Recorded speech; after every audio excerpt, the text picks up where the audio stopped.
Zalim nəsə söz demək istəyirsə, biz qaçıb hansısa ölkə gizlənməmişik. Biz öz vətənimizdəyik, harada istəsələr biz orada. Təsəvvür edin, bütün kainatda olan nələr varsa insanların xidmətindədir, insanlar üçün xəlq olunur. Allah Teala da hədis-i qudusda buyurur, insanı da özüm üçün yaratmışam. Yəni bizim yaradılışımızın əsas fəlsəfəsi, yəni biz Allah üçün yaradılmışıq. Allah Teala'nın şah əsəridir biz. Amma öz qədrimizi bilsək. Əgər insan öz qədrini bilməsə, özünü dünyaya satsa, heyvandan belə aşağıdır.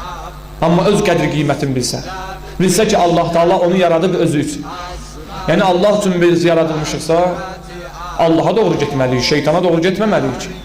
Allahın rızayətini güdməliyik, insanların rızayətini yox. Dünyanı fikirləşməməliyik, Allahı fikirləşməliyik.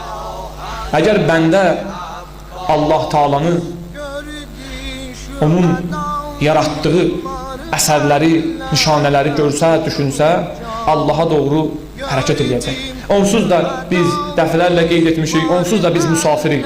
Bu dünyanın müsafiri biz gedirik, bu dünya bizim üçün səfər yeridir. Xoş o insanların halına, xoş o insanların halına ki, bu dünyaya səfər məkanı kimi baxırlar. Bir gün gələcək, hamımız öləcək. Bir gün gələcək, Həzrəti Əzrail canımızı alacaq, ruhumuzu alacaq.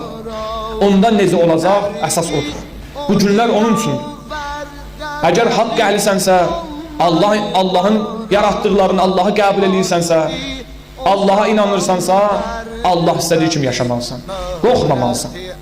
Bizim ən ciddi problemimiz budur ki, əqidələrimiz yalnız zehinlərimizdədir, qəlbimizdədir. Deyir Allah var. Deyir Allahdan başqa üçündən qorxmaq olmaz. Deyirik ki biz yalnız Allahı sevirik. Allah qüdrət sahibidir, yerin göyün xaliqidir. Bunları yalnız danışırıq. Amma görəsən danışdıqlarımıza, zehnimizdə olan məlumatlara imanımız var. Vallahi, əgər bir şəxs həqiqətən Allaha inanırsa, heç kimdən qorxmamalıdır. Qorxaq insandan heç kim xoş gəlmir. Bütün cəmiyyətimizə baxın, namaz qılan, qeyri-namaz qılan, hamısının sözü budur. Mən Allahdan başqa heç kimdən qorxmuram.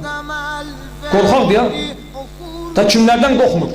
Bir Allah Teala qalıb ondan qorxmur, qalan hamıdan qorxur. Amma o da deyir ki, mən Allahdan qorxuram. Allahdan başqa heç kimdən qorxmuram. Əgər bir şəxs arxasında 1000 nəfər var, onu ilə tək olan halda ruhiyyəsində dəyişiklik yaranacaqsa bilsin müşrikdir. Müşrikdir o insan. Səbəbini deyim. Həzrəti Zeynəb salamullah aleyha Kərbala hadisəsi baş verdi. O böyülükdə müsibət. İbn Ziyad məlun xanımı istəyirdi məclisdə, heysiyyətinə toxunsun, narahat eləsin. Sözlər dedi, xanım dedi, ma ra'aytu illa cəmila. Dedi, Kərbalada gözəllikdən başqa bir şey görmədi. Yəni bütün o bəlalar kimlərinsə gözündə mənfi çevri ala bilər. Amma xanım Zeynəbin gözündə gözəllikdən başqa bir şey verildi. Çünki orada olanlar hamısı Allaha görə idi.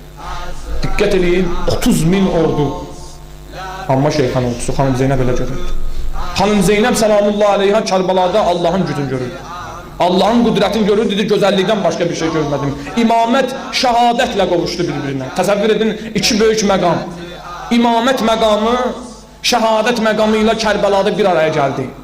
Şəhadətə imamət dəyər verdi. Şəhadətin nə olmasını imamət insanlara bəyan elədi. Burada gözəllikdən başqa bir şey yoxdur ki. Amma gedin baxın, bir qorxağın, bir düşüncəsinin, əqidəsi yalnız zehnində olub, qəlbində olmayana baxın, deyir Kərbala hadisəsi böyük bir hadisədir, böyük bir müsibətdir. Gərək İmam Hüseyin nazıbillah getməzdi ora, əhli əyalına aparmazdı. Yalnız mənfi o yerləri görür orada. Niyə görə? Özü mənfi adamdır. Özü düşüncəsiz adamdır. Əgər qorxaq olmasa, əgər həqiqətən Allaha inansa, o da görər.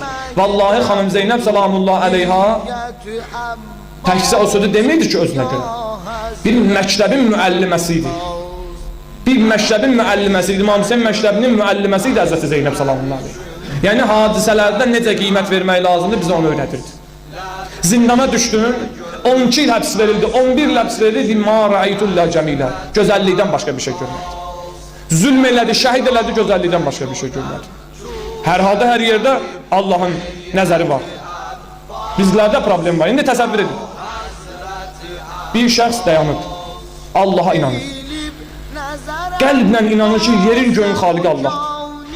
Allaha təvəkkül edir.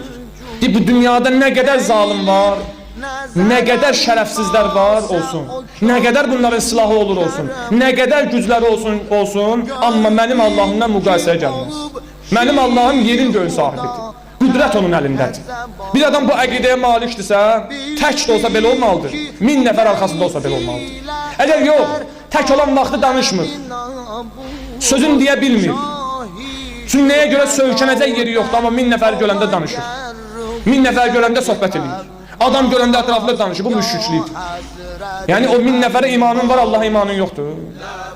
O 1000 nəfər çox oldu, ona iman edirsən, amma yerin göyün xaliqinə, bizi yaradana, kun və yakunun sahibinə ol deyəndə olur, ona inanmırsan.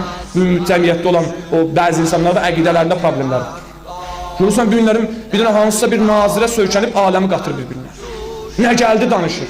Hara istədi gedir, kimi istədi öldürür, qanunsuzluq baş verir. Soruşanda niyə beləsən, deyir mənim adamım filan kəsdir. Filan nazirdir, filan baş nazirdir və yaxud ölkənin başçısıdır. Sənin arxanda kim deyənib bəs? Deyirdim, mənim arxamda Allah deyənib, sən niyə qorxursan bəs? Sən niyə çəkinirsən? Onun adamı heç kimdir. Amma sənin söykəndiyin yerin göyün xaliqidir. Bu sözləri biz öz beynimizdən danışma, bunlar hamısı Quran ayələridir. Allah Teala Həzrəti Musa'ya dedi ki, Musa aleyhissalama dedi, Musa, Fir'on həddini aşıb. Get onunla danış. Birinci yumuşaq danış. Başa düşmədi, sözüdür. İndi bizə Allah Teala desə ki, ay filan kəs, filan ruhani, get zalim hakim çaşıb, hicaba qadağa qoyub, get sözüdünən, dedi, ilahi, vallahi gücümüz yoxdur. Ordumuz yoxdur, silahımız, sursatımız yoxdur. Mən necə gedim ona deyim? Həzrəti Musa belə demədi. Dedi, ilahi, demədi ya, ordum yoxdur, arxamda adam yoxdur. Onun arxası Allah idi. Ona görə bu sözü dedi, Rabbi şirah sədri. İlahi dedi, qəlbimi genişləndir. Yəni özümdə. Biz əgər büyünlərin, fironların qarşısında dayana bilmiriksə, zalimlərin qarşısında dayana bilmiriksə, adam haqq hesabı deyil. Özümüzdə problem var. Quran bizə bunu öyrədir. Əgər bir insanın qəlbi genişliyi olsa, bir insan həqiqətən əqidə sahibi olsa, inanılsa ki, yerin göyün xaliqidir Allah və Allah Teala bizi bu dünyada imtihan üçün yaradıb və büyün bu zalimlərin qarşısında dayanmaq lazımdır. Vallahi o insan heç kimdən qorxmaz. Elə bilirlər ki, bir inanclı, bir İslamçı tevhid əqidəsinə malik olan insanı qorxuda biləcəklər. Sənin bütün dünyada olan zalimlərin yığışa, əgər biri həqiqi ideologiyaya sahibsə, müsəlmansa, Allaha inanırsa, onun qabağında dayanamaz. Biz canımızı verəcəyik, biz malımızı verəcəyik, qorxmayacaq, amma sizə qoymayacaq, rahat yaşayasınız. Artıq vaxt keçib, bu qədər xalqa zülm eləyəsən, bu qədər cinayətləri eləyəsən, özünü məsum aparasan. Bugün bizlər deməliyik, buradan çıxın, xalqın torpağını işğal eləmsə çıxın. Axı bu sözlər ki, bugünlərim danışılır, kim danışmalıdır bunları? Cinayətkarlar danışmalıdır, yoxsa xalqın dinini, namusunu qoruyanlar? Erməni 20% torpaqlarını işğal edib, bir dərdimiz bu, bəzilər də gəlib öz məmləkətimizdə, vətənimizdə torpaqlarını işğal edirlər. Xalqın malını, mülkünü öz haqq hesablarına keçirirlər, hesablarına yatırırlar, pulunu, malını, qazını, neftini, hər bir şeyini alıb mənimsəyiblər. Hələ bunlar kifayətlənməyib, dindarların üstünə gəlirlər, zamanların da üstünə gəlirlər. Əgər Allaha bir şəxsin etiqadı ola, vallahi bu məsələdə dönüklük göstərməz. Bu məsələdə geriyə addım atmaz. Bu məsələdə kim geri addım atdı, bilsin ki, Allaha imanı yoxdur. O şeytan ordusu, şeytanın adamı gör nə qədər cürət tapıb bizim üstümüzə gəlmək istəyir. Əgər sən həqiqətən Allah istəyən dinə sahibsənsə, əqidəyə sahibsənsə, əgər Allaha inanırsansa, güc səndədir.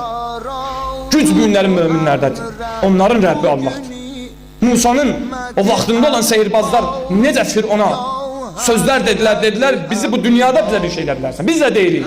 Sənin o tüfəngindən, topundan, adamından, qara maskalından, ağ maskalından, göy maskalından, nə bilim, nələr ki deyiləcək ha. Sənin o qədər nə eləyə bilərsən bizə? Bu dünyada bir şeylə bilərsən. Biz demir ki, bizə bir şeylə bilərsən. Bizə bu dünyada bir şeylə bilərsən.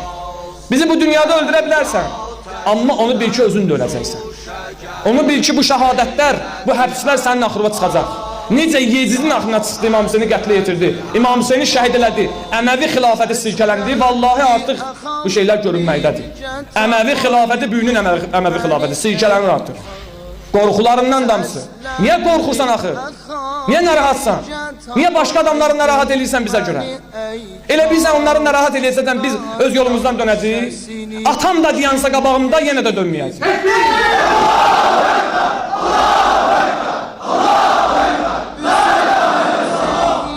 Qur'an xətti ilə getməkdə bizə yardımcı olan bizim Allahımızdır. Biz Allah Taala'nı yaxşı tanımamışıq Allah. Əgər Allahı tanısaq, həm onun mərhəmətini, həm onun rəhmini, həm də onun cəbbar sifəti var. Zalimlərdən intiqam alan, zalimləri cəzalandıran Allah. Bizim bir Allahımız var, həm mərhəmətlidir, həm mehribandır, həm də zalimi belini sındırandır. Zalimləri bir-bir aparacaq cəhənnəmə. Bu dünyada bax, tarixin şahidisiz son 20-ci əsrdə nələr oldu? 21-ci əsrin əvvəllərində nə oldu?